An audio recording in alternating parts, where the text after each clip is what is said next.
ಹಾಕ್ಬಿಡ್ತಾರೆ. ಯಾರನ್ನ ನಿಮ್ಗೆ ಕೊಡೋದಿಲ್ಲ ಅಂದ್ರೆ ನಾಳೆ ಅವ್ರ ಮನೇಲಿ IT ಮಾಡ್ತಾರೆ. ಇಂಥ ಸರ್ಕಾರ ನಮ್ಗೆ ಬೇಕಿಲ್ಲ. ನಮ್ಮ ಜೊತೆ ಈ ಸಾರಿ ನಮ್ಮ ಸಹೋದರಿ ಯಾರು ನಿಮ್ಮ ಜೊತೆ ನಿಂತು ಈ ಭಾಗದಲ್ಲಿ ಕೆಲಸ ಮಾಡಲಿಕ್ಕೆ ಬಂದಿದೆ. ನನ್ನ ಸಹೋದರಿ ಬರೀ 15 ಓಟಲ್ಲಿ ಬಿಜೆಪಿ ಸೋತಿದ್ರು.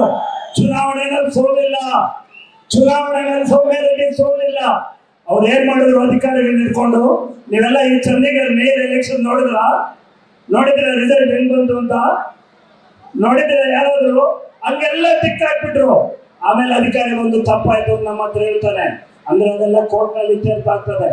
ಬರೋ ದಿನಗಳಲ್ಲಿ ಈ ಭಾಗದಲ್ಲಿ ಒಳ್ಳೆ ಕೆಲಸ ಮಾಡಲಿಕ್ಕೆ ವಿದ್ಯಾವಂತ ಯುವತಿ, ಒಂದು ಸಜ್ಜನರು, ಒಂದು ಎನ್ವಿರಾನ್ಮೆಂಟ್ ಇವ್ರಿಗೆಲ್ಲ ಸರ್ಕಾರ ಕೊಡ್ಬೇಕು. ಕೊಟ್ಟಿರಲ್ಲ, ಒಬ್ಬೊಬ್ಬರು 100 ಓಟ್ ಹಾಕ್ಸ್ಬೇಕು. ಎಷ್ಟು? ಕನಿಷ್ಠ ಪಕ್ಷ 100 ಓಟ್ ಹಾಕ್ಸ್ಬೇಕು. ಈ ಚುನಾವಣೆಯಲ್ಲಿ ಇದು ಪ್ರಜಾಪ್ರಭುತ್ವ ಮತ್ತು ಸಂವಿಧಾನ ಉಳಿಸ್ಬೇಕು. ನಮ್ಮ ರಾಷ್ಟ್ರೀಯ ಅಧ್ಯಕ್ಷ ಹೇಳಿದ್ದಾರೆ, ಮುಖ್ಯಮಂತ್ರಿಗಳು ಹೇಳಿದ್ದಾರೆ, ಶಿವಕುಮಾರ್ ಅವರು ಹೇಳಿದ್ದಾರೆ, ನೀವೆಲ್ಲ ಇರಬೇಕಾದ್ರೆ ಸಂವಿಧಾನ ಇರಬೇಕು. ಸಂವಿಧಾನ ಇಲ್ಲ ಅಂದ್ರೆ ನಿಮ್ಗೆ ರಿಸರ್ವೇಶನ್ ಸಿಕ್ಕಲ್ಲ, ಯಾರು ಎಲೆಕ್ಷನ್ ನಿಂತ್ಕೊಳ್ಳೋದಿಲ್ಲ. ಅವ್ರು ಯಾರು ಚೀಟಿ ಬರ್ಕೊಳ್ತಾರೆ ಅವ್ರ ಮನೆ ಹೋಗ್ಬಿಡ್ತಾರೆ. ನಿಮ್ಗೆ ಯಾವ್ದು ಚುನಾವಣೆ ಮಾಡುವಂತ ಉದ್ದೇಶ ಇಲ್ಲ. 5 ವರ್ಷ ಆಯ್ತು BBMP ಚುನಾವಣೆ ಮಾಡೋದಿಲ್ಲ ಇವರು. ಯಾಕಂದ್ರೆ ಗೆಲ್ಲೋದಿಲ್ಲ ಅಂತ ಗೊತ್ತು.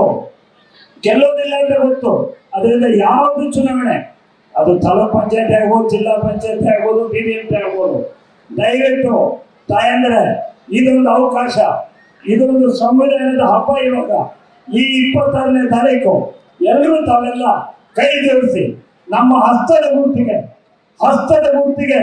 ಎಲ್ಲರೂ ಮತ ಚಲಾಯಿಸಿ ಸೌಮ್ಯತೆಯನ್ನ ಅಭೂತಪೂರ್ವ ಮತದಿಂದ ಗೆಲ್ಲಿಸಬೇಕು ಅಂತ ಹೇಳಿ ಕೇಳ್ಕೊಂಡು ಇಲ್ಲಿ ಮಾತಾಡ್ಲಿಕ್ಕೆ ಅವಕಾಶ ಕೊಟ್ಟಿದ್ದಕ್ಕೆ ಎಲ್ಲ ಹಿರಿಯರಿಗೆ ಮುನ್ಸಿ ಮತ್ತು ಇನ್ನೊಂದ್ಸಾರಿ ಈ ಹೊಸಕರಲ್ಲಿ ಜನತೆ ಇಷ್ಟು ಅಭೂತಪೂರ್ವವಾಗಿ ಬಂದಿದ್ದೀರಿ.